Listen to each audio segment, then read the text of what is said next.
గురువారం సందర్భంగా నగరంలోని మాధవ్ నగర్ సాయిబాబా ఆలయం, సుభాష్ నగర్ తేనె సాయిబాబా ఆలయంలో అర్చకులు ప్రత్యేక పూజలు చేశారు. పెద్ద ఎత్తున భక్తులు పాల్గొన్నారు.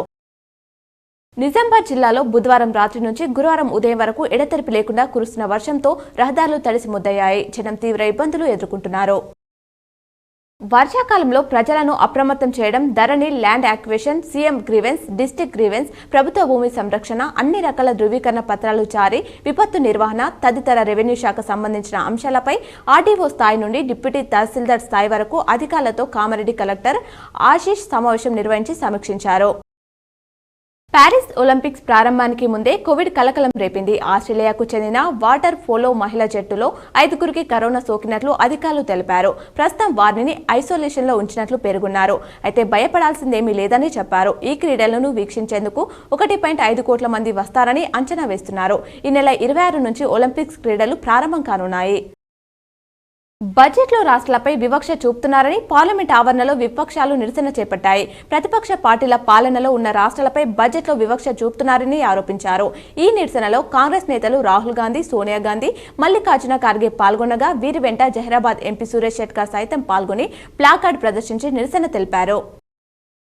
FY25 గాను రాష్ట్ర ప్రభుత్వం నేడు బడ్జెట్ ప్రవేశపెట్టనుంది. ఉదయం 9 గంటలకు సీఎం రేవంత్ రెడ్డి అధ్యక్షతన జరిగే కేబినెట్ సమావేశంలో బడ్జెట్ ఆమోదం పొందుతుంది. అనంతరం డిప్యూటీ సీఎం, ఆర్థిక మంత్రి బట్టి విక్రమార్క బడ్జెట్ను అసెంబ్లీలో ప్రవేశపెడతారు. అధికారంలోకి వచ్చాక కాంగ్రెస్ పూర్తిస్థాయి బడ్జెట్ ప్రవేశపెట్టడం ఇదే తొలిసారి.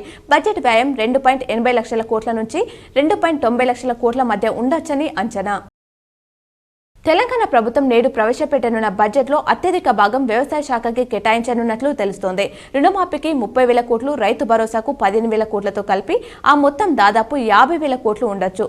సంక్షేమ శాఖలకు 40,000 కోట్లు, సాగునీటి పారుదలకు 29,000 కోట్లు ఇవ్వనున్నట్లు సమాచారం. నిజామాబాద్ జిల్లాలో బుధవారం కురిసిన వర్షపాతం వివరాలను అధికారులు వెల్లడించారు. రెంజల్ 21.3, బాల్కొండ 19.0, బోధన్ 18.8, నవీపేట్ 18.3, ఆర్మూర్ 18.0, సాలూరా 17.8, ఆలూరు, కోటగిరి, నందిపేటలో 17.5 మిల్లీమీటర్ల వర్షపాతం నమోదైనట్లు అధికారులు పేర్కొన్నారు. ప్రభుత్వ ఉద్యోగులకు త్వరలోనే పెండింగ్ డిఏలను విడుదల చేస్తామని డిప్యూటీ సీఎం బట్టి విక్రమార్క వెల్లడించారు. జీపీఎఫ్, ఇతర బిల్లులు కలిపి దాదాపు ₹40,000 కోట్లు పెండింగ్లో ఉన్నాయన్నారు.